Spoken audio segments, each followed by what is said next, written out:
for no reason because of some technical error over here.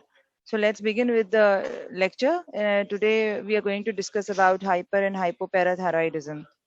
So this is a picture which can tell you about hypercalcemia, a very famous, notion or mnemonic that bones, stones, groans, and psychic moans, which tell you the constellation of symptoms and signs of hypercalcemia. The If you start from the top, the CNS involving confusion, fatigue, depression, urinary tract involving renal calculi, causing pancreatitis, bone fractures, and GI involvement with constipation, ulcers, and so on. So, parathyroid gland structure and anatomy, normal gland size is very small. You can see less than 1 centimeter, and they weigh also very less. That is 35 to 50 milligram, light yellow to reddish brown in color. Here they are. You can see, and the shape is nearly oval all time. They are some of them are bean shaped or spherical. 84% people have 4 parathyroid glands. However, you can get two of them are superior and two of them are inferior. However, you can get some supernumerary in 13% and only 3 glands in very small number of patients like this, less than 3%. So the main function of parathyroid hormone is the calcium regulation, major hormone modulating calcium and phosphate homeostasis, and it maintains a calcium concentration in a very narrow range. How does it do that? Stimulate the renal tubular calcium reabsorption as well as bone resorption, and hydroxylation of vitamin D in renal tubular cells, stimulating the intestinal absorption. So you can see there are two direct effects and one of them is indirect. PTH secretion regulated by ionized calcium acting via sensitive calcium sensing receptor on the surface of the parathyroid cells. That's how it works. This is the structure of the PTH hormone. And if we go on to know the PTH kinetics and dynamics, intact PTH is rapidly cleared through uptake principally by the liver and kidney, where it is fragmented into C and N terminals and cleared by the kidney. Intact PTH has a very small half-life, that is 2 to 5 minutes, 2 to 4 minutes, and however the C terminal can be found for a longer time period. As a result, circulating PTH in subjects comprise intact PTH of 5 to 30%, whereas a large portion belongs to C terminal fragments at a particular time point. And N terminal fragments also comprise a very small percentage. So this is a table showing you the overall hormonal milieu involving calcium homeostasis. PTH is supposed to increase the calcium in the blood, decrease the phosphate. How does it do that? 3 organ system involved. Effect on bones through osteoclast resorption, effect on GI indirectly through calcitriol formation, that is the activated vitamin D, an effect on kidneys through calcium resorption, the tubules and phosphate excretion, as well as the activation of the 1-alpha hydroxylation, which leads to this calcitriol formation. And then vitamin D, this is supposed to increase the calcium and phosphate, both of them in the blood, and there is no direct effect on bone, but it supports osteoblast. It acts through the gut mainly, and it increases the calcium phosphate absorption, but no direct effects on kidney either. Calcitriol is a hormone acting oppositely to the PTH. Okay, it decreases the calcium and decreases phosphate levels in the blood as well when the calcium is going high. Otherwise, it mostly stays silent. It inhibits the osteoclast resorption, and it has no direct effect on GI tract, and it also promotes calcium and phosphate excretion. This way, how it is lowering down these ions in the body. So let's start with hyperparathyroidism. I want you to have a look into uh, this video, if that's going to work. Quick time not available. Okay, probably I have to miss this and move on. Okay, so the clinical features, mnemonic stones, bones, abdominal moans, and psychic groans describe the constellation symptoms, signs of hypercalcemia. In the kidney, it involves polyuria, polydipsia, dehydration, and becomes a risk for kidney stones. In the bones, in the skeletal structure, it mostly causes hypercalcemia.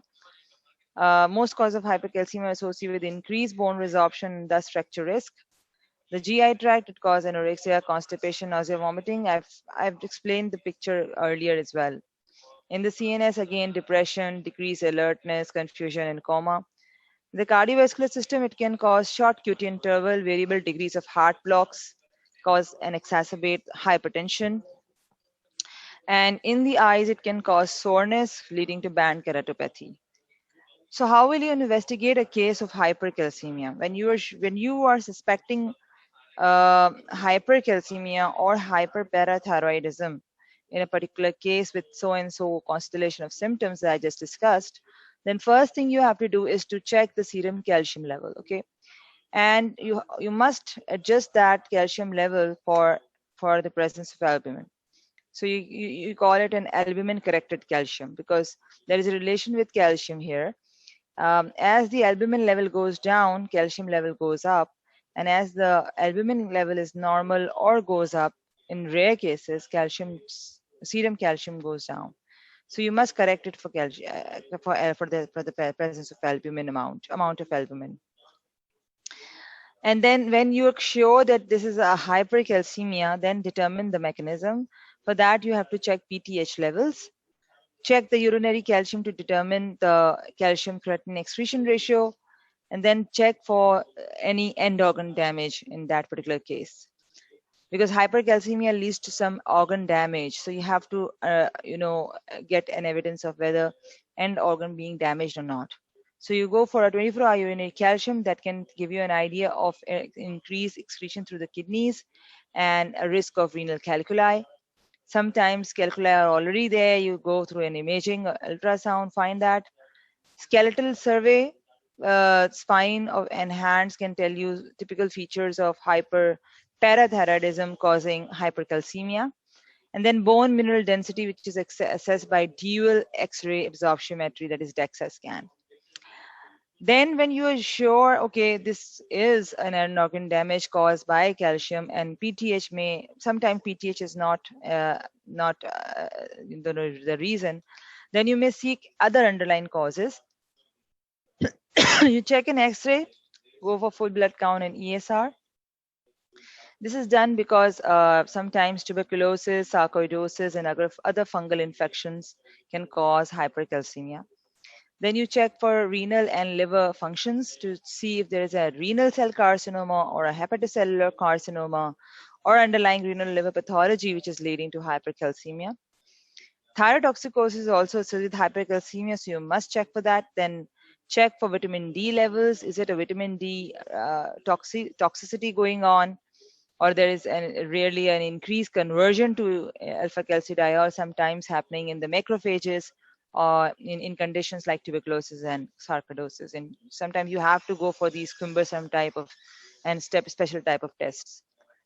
Then plasma urinary protein electrophoresis can tell you about myeloma. Depending on the underlying picture, you must do these tests only where they are indicated, okay, where you think that the suspicion is high for such conditions. And same goes for serum cortisol. Check for short synectin test to exclude the Addison's disease. So primary hyperparathyroidism is actually there is an inappropriate secretion of PTH. This is an autonomous secretion, like there is no control, there's no feedback mechanism going on actually. This is present in up to 1 in 500 of the general population, and predominantly it is a disease of postmenopausal female. So it is quite common unless you screen, and sometimes you get to diagnose them incidentally because some lab workup has been done for other purposes, and you get to know that okay, this is a case of hypercalcemia, and let's go on for the workup. So when you find out there is a hyperparathyroidism, that is increased PTH being secreted by the parathyroid gland, then you have to determine what is the cause. 75 to 80% cases are adenomas, 20% are diffuse hyperplasias, and less than 1% are carcinoma. Very rare. These conditions can be present in a sporadic manner, or they can be inherited in certain syndromes like isolated familial hyperparathyroidism, MEN1 and 2. MEN1 and 2 is basically MEN, that is multiple endocrine neoplasia type 1 and 2, and it has its own collection of endocrine neoplasias like pituitary tumors, medullary thyroid cancers, and so on. And then hyperparathyroidism jaw tumor syndrome, where you get a tumor in your jaw, that is mandible or maxilla. Now, what are the features in the end organ damage? In the bone, you get osteoporosis, which is the commonest finding. And in the radiographically, you see subperiosteal resorption here. You can see in the picture abnormal skull vault, eroded laminar dura, and bone cyst formation. You can appreciate here. This is a very severe form of primary hyperparathyroidism, where the middle metacarpal bone has been severely affected. That is the third metacarpal. There is severe subperiosteal, endosteal, and trabecular resorption. And ultimately, this is going to turn into a bone tumor, or you can brown tumor, sorry, and or you can say osteitis fibrosa cystica, also known as von Reckling-Hausen disease. Okay, and it's something very rare, and you find it in very advanced type of disease condition. In kidneys, you get a renal calculi, nephrocalcinosis. In joints, you can get pseudo gout and pancreatitis. So once you are going through the tract of what is the cause of hypercalcemia, and then you are sure that other causes have been excluded, and this is a hyperparathyroidism, then you have to be sure that you're supposed to have certain criteria to say, okay, this is a hyperparathyroidism and nothing else. So calcium has to be above the normal range. Urea and electrolyte has to be normal. There shouldn't be any kidney dysfunction going on. Patient should not be on drugs which can cause hypercalcemia like lithium and thiazide diuretics. The PTH level should be more than 30 picogram per milliliter, or sometimes it should be in the upper part of the normal range. Urinary calcium, which is determined by collection of 24-hour urine, should be more than 100 milligram per day. And how do you exclude the underlying condition? You must check for any familial association through genetic analysis if possible, like in MEN1 and 2 and familial cases. And these conditions are suspected when the person has a family history in more than one first degree relative, or at a very young age person has developed primary hyperparathyroidism. Then you suspect familial causes. So, how do you treat? Obviously, the first line of treatment is surgery, and then observation and medical management. But there are certain indications for surgery as well, because there can be situation when end organ damage has not happened. Patient is asymptomatic, incidentally discovered to have a primary hyperparathyroidism, and all of a sudden you cannot ask that person to undergo a parathyroid surgery because person is not concerned about it. So there are guidelines, there are recommendations which follow, and these are based on the same points which I've just discussed regarding confirmation of the diagnosis, and evidence to say that this is a hypercalcemia because of hyperparathyroidism. So the calcium has to be at least 1 milligram per deciliter above the normal range. There should be some evidence of skeletal end organ damage, like the DEXA scan show osteoporosis, or there can be X-rays or CTs or MRIs showing you fractures, especially vertebral fracture. The kidney function should be affected. Creatinine clearance should go down below normal. There should be more than 400 milligram per day of the urinary calcium, which increase the stone risk, criteria wise. Or there can be an already stone formation going on, as evidenced by the ultrasound or CT scan. And then there is a age. Age should be less than 50 years. And tell you any one of these findings, if present, any one recommendations with previous ones, and there is a comment here that even if a single finding is there, you must say that okay, this is a criteria for surgery. So for adenoma, we remove the affected gland, often by minimally invasive surgery. And for hyperplasia, you go for a partial parathyroidectomy, perhaps with reimplantation of tissue in more accessible site. Because in hyperplasia, almost all four glands or whatever number of glands are there are involved. So you have to, you try to preserve some of the parathyroid tissue so the patient does not develop a complete hypo parathyroidism permanently in the future. So you try to preserve some tissue and you implant it on the forearm, because that forearm is more accessible in the later life. If, for example, even a half of the gland which has been preserved, like the surgery is sometimes performed, you remove 3.5 gland and you preserve the half of the gland. And if that half the gland is implanted in the forearm, it can be easily removed in the later life. For example, a patient develop hypercalcemia again, and there's a risk of relapse or recurrence of hyperparathyroidism.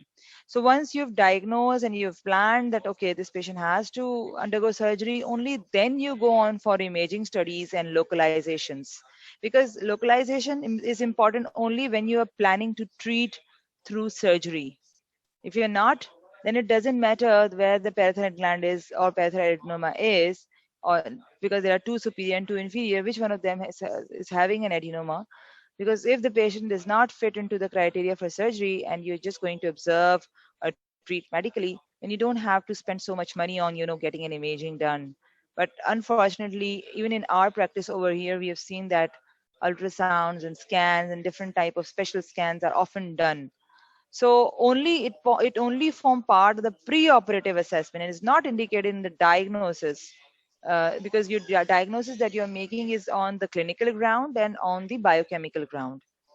And then localization with two separate techniques should be done, not on a single technique, because one technique can still have sensitivity and specificity issues. So you combine two modalities to increase, the positive predictive value, usually an ultrasound and sesame B, 99M sesame B scan, okay? 99M technetium sesame B. Otherwise, open bilateral neck exploration by an experienced surgeon. If, for example, you're planning surgery, there is no imaging technique available, then an expert surgeon is equivalent to anything else. After failed neck exploration, however, then other localizing techniques can be used, like thallium technetium subtraction study, which is very less sensitive, not easily available, at least not in our setup, a CT scan, and sometimes angiography with selective venous sampling may be employed in difficult cases, but again, it is restricted to specialized centers. This is an example of a Sestamibi scan, where you can see that there is a lower parathyroid adenoma here. Okay, this is the part where the thyroid and parathyroid glands lie. And this is a mediastinal parathyroid adenoma. The patient has an ectopic location of parathyroid adenoma. So, because mediastinum is not normal position, but here it is, and then then the surgeon has to remove this parathyroid adenoma from the mediastinum. Now, there are certain complications of parathyroidectomy, like mechanical and metabolic. Mechanical involve vocal cord paralysis, which can be permanent if not handled correctly. Tracheal compression from hematoma. Metabolically, you expect very obviously that as the gland with hyperparathyroidism is removed, there can be a hypocalcemia, which can be transient due to suppression of the remaining glands and can be treated or managed with calcium and vitamin D metabolites temporarily. Sometimes this hypocalcemia is quite severe, and then you have to consider thinking, okay, is there some hungry bone phenomena going on? Now, what is a hungry bone? I'm going to explain later. Treatment with activated vitamin D and oral calcium for several weeks is required, and you can prevent it by, if you preemptly replace vitamin D adequately for several weeks, then this can minimize the risk of hungry bone syndrome. Now, these are the constellation of symptoms due to hypocalcemia. As you can see, there is fatigue, muscle cramps, and tinglings going on, tooth decay, caries formation, memory loss, depression, and life-threatening tetany and laryngospasm and bronchospasm, Schwastik and Trousseau sign, and so on. I hope it works.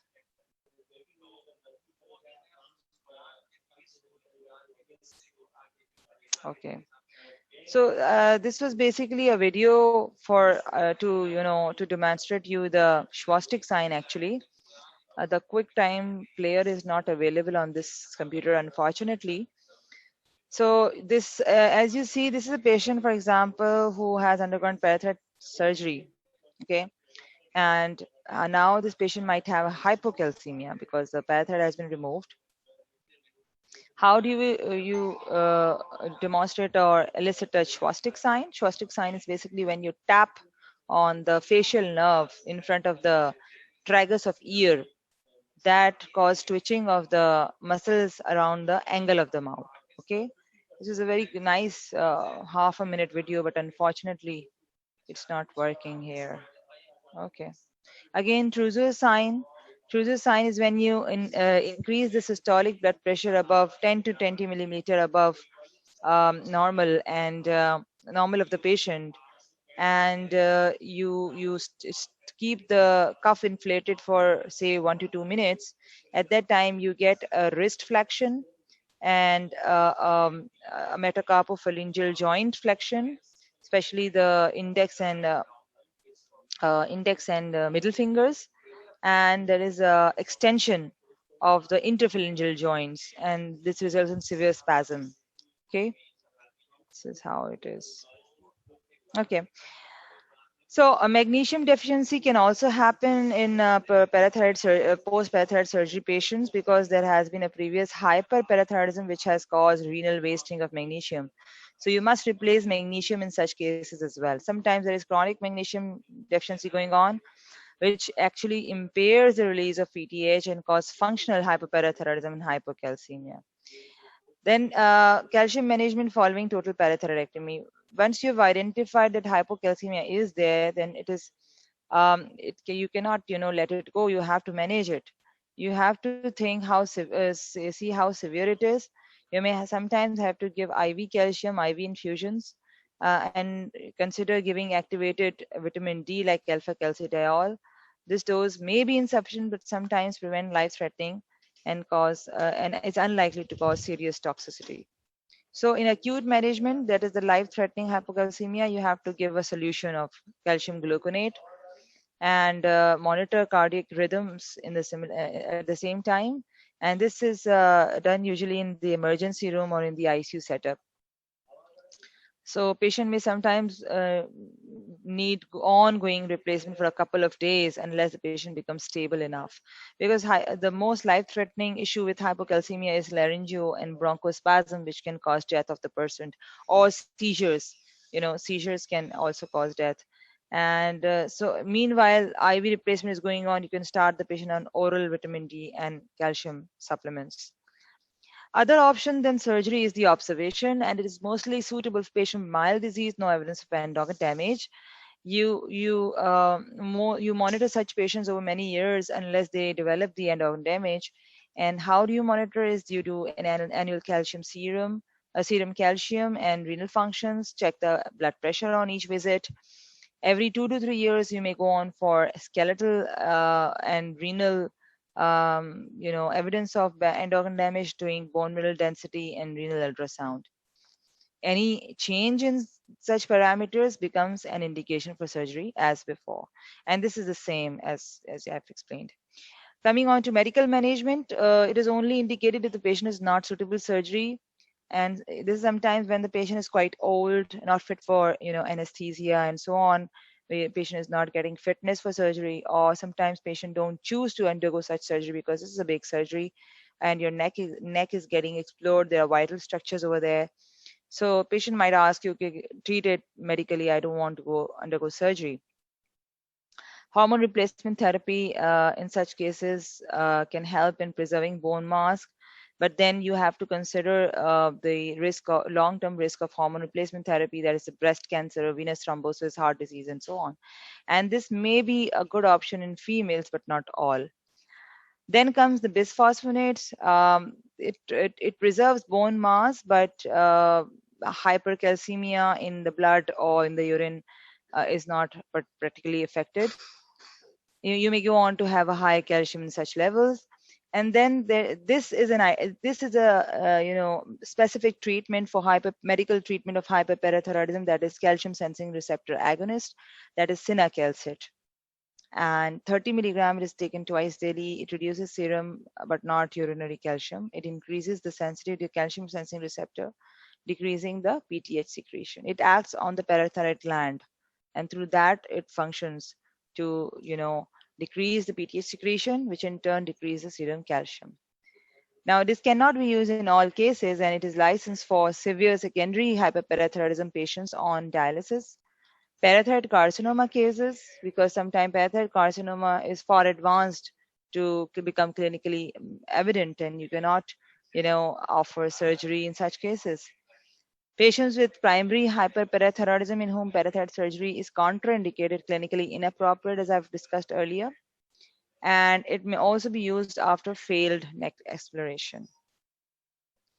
Now, coming to the tertiary hyperparathyroidism, renal failure is the cause behind tertiary, and it may cause hyper or hypocalcemia both. Hypercalcemia usually results from a combination of factors, including decreased calcium clearance, increased bone resorption, and it is characterized by PTH elevation, low endogenous vitamin D formation, low calcium and phosphate renal clearance, and in such cases, even dialysis is not really helpful. So sometimes this tertiary hyperparathyroidism becomes an autonomous phenomena, and really you may have to consider removing the parathyroid gland in such cases as well. Now the next topic is hypoparathyroidism, which I'll start with primary hypoparathyroidism. It is basically decreased secretion of PTH due to some most common being destruction, and that can be autoimmune or post-surgical. Abnormal parathyroid gland development with certain genetic phenomena, genetic conditions associated, altered regulation of parathyroid hormone secretion and production. This is the receptor based defects that they're talking about. But the most common cause of hypoparathyroidism is surgical. So any neck surgery, regardless if it is thyroid surgery or if it may be surgery related to neck cancers in the neck, different type of cancers, squamous cell carcinoma, for example, it can ultimately lead to hypoparathyroidism because the parathyroid glands have very sensitive and limited amount of blood supply, and any disturbance in that blood supply can affect the functional activity of the parathyroid gland. So it can cause stunning or depression or ischemia of the glands. So yeah, that's what I just talked about. It occurs after thyroid, parathyroid, any radical neck surgery for head and neck cancers. It can be transient, occurs in 20%, and recovery can occur in days to weeks or months. Manipulation of the blood supply of one or more glands during surgery is the reason, and suppression of the remaining parathyroid tissue prior hypercalcemia is one of the reason as well. And then there is a hungry bone syndrome. Permanent hypoparathyroidism can occur in 0.8 to 3% of such patients after total thyroidectomy.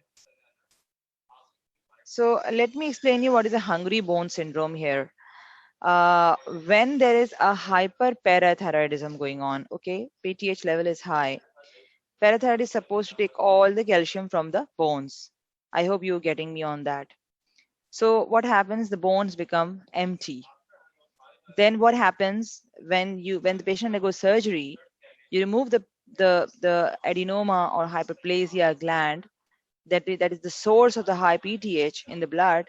The PTH has a very short half life. It removes. It suddenly drops. As a result, now the calcium in the blood is so high and it is not under the control of PTH. It can be taken up, or it can be acted upon by any other organ or any other mechanism. So what happens? The bones, which are already empty of calcium, they eat away all the calcium from the blood. As a result, patient develops hypocalcemia. That is the phenomena of hungry bone syndrome. I hope it is clear to all of you. It is a very good concept if you grasp and learn it from now, because it is it if you understand it, you can take preventive measures. Now, what are the preventive measures I'm talking about? You have to prevent hypocalcemia.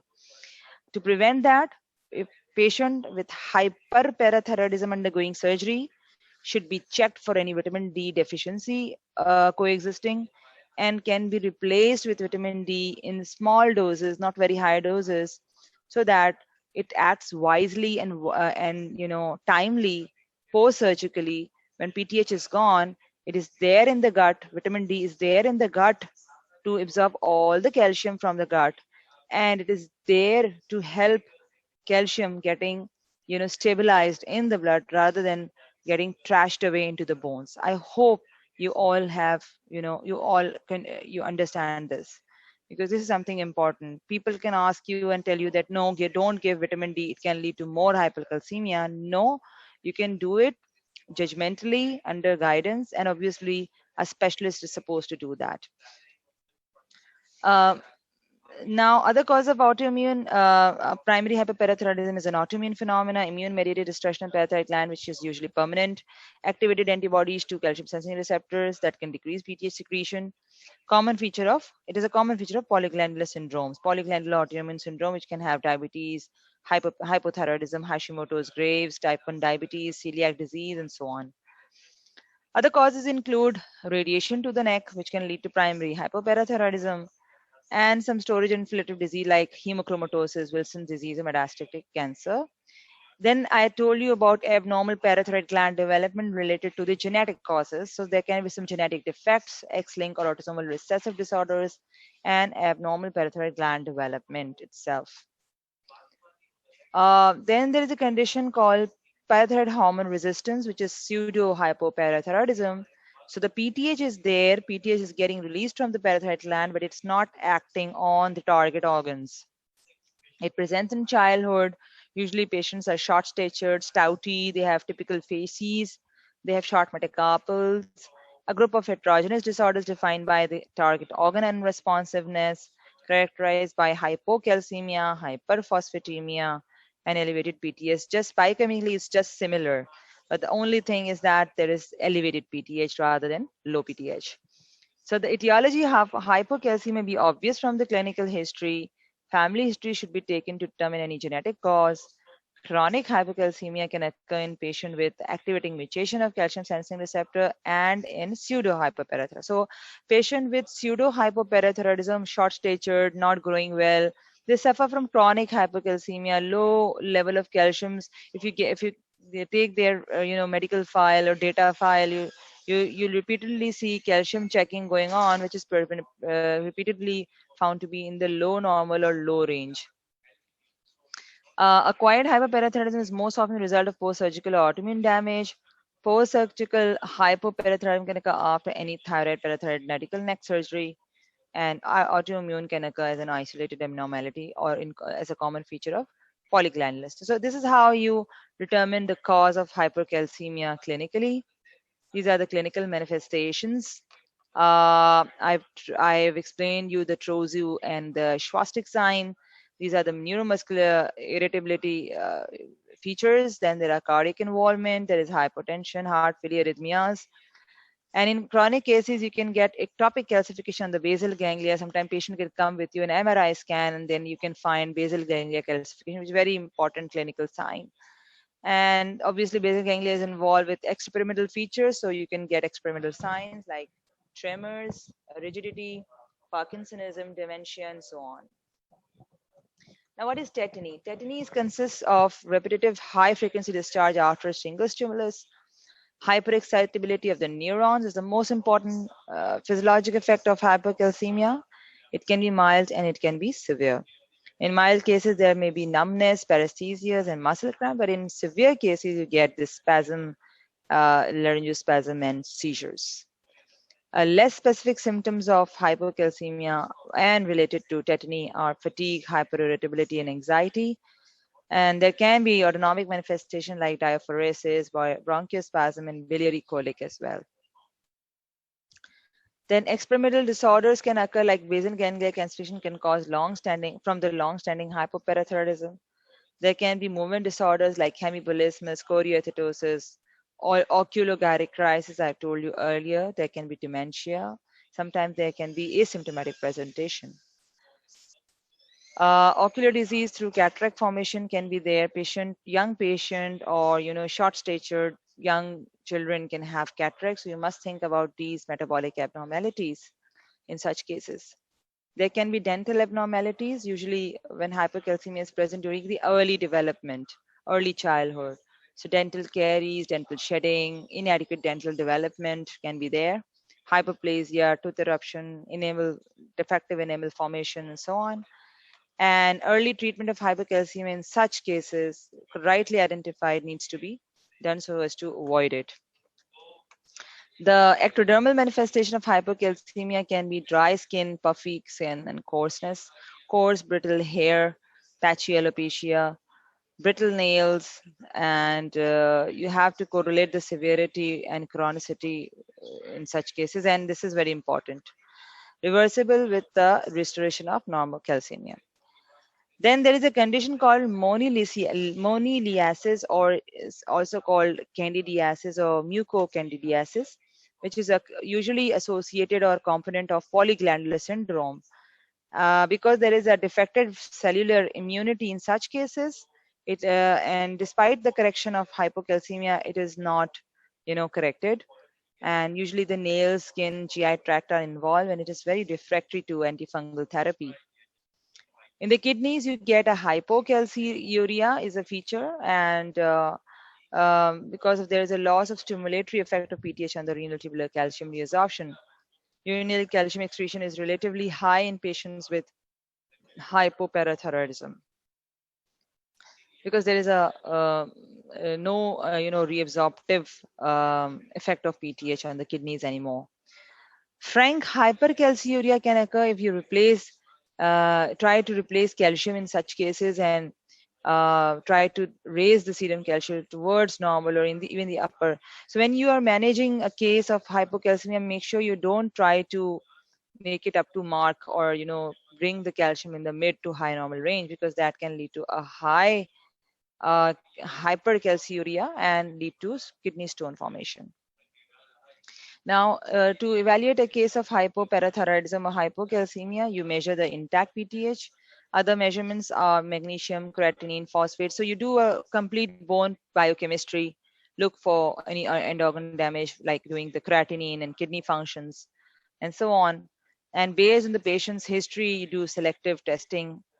Then treatment is lifelong calcium D supplementation. Goal is to relieve the symptoms and raise and maintain the serum calcium in the low mid normal range. Don't try to attain higher values, which because hypercalciuria can occur. And initially you have to go for in weekly monitoring of urinary serum calcium and phosphate, but then once the patient is stable, you can increase the monitoring span to 3 to 6 months. This is the last slide I want to share with you, that is about recombinant human PTH.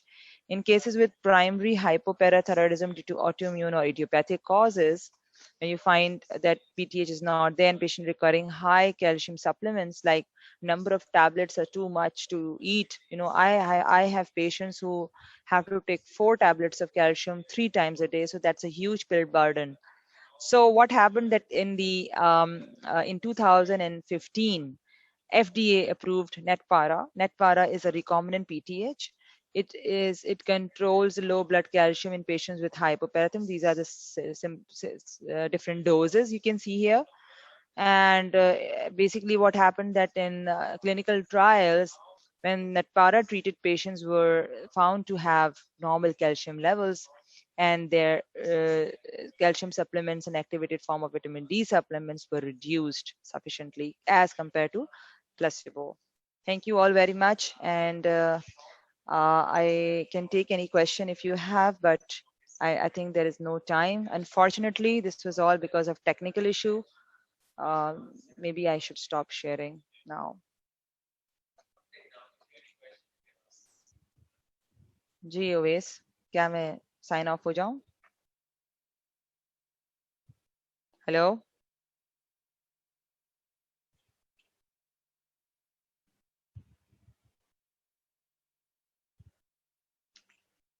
Ji madam, and करें madam? हाँ बिल्कुल. चले ठीक है madam, अल्लाह हाफिज, take care. Okay.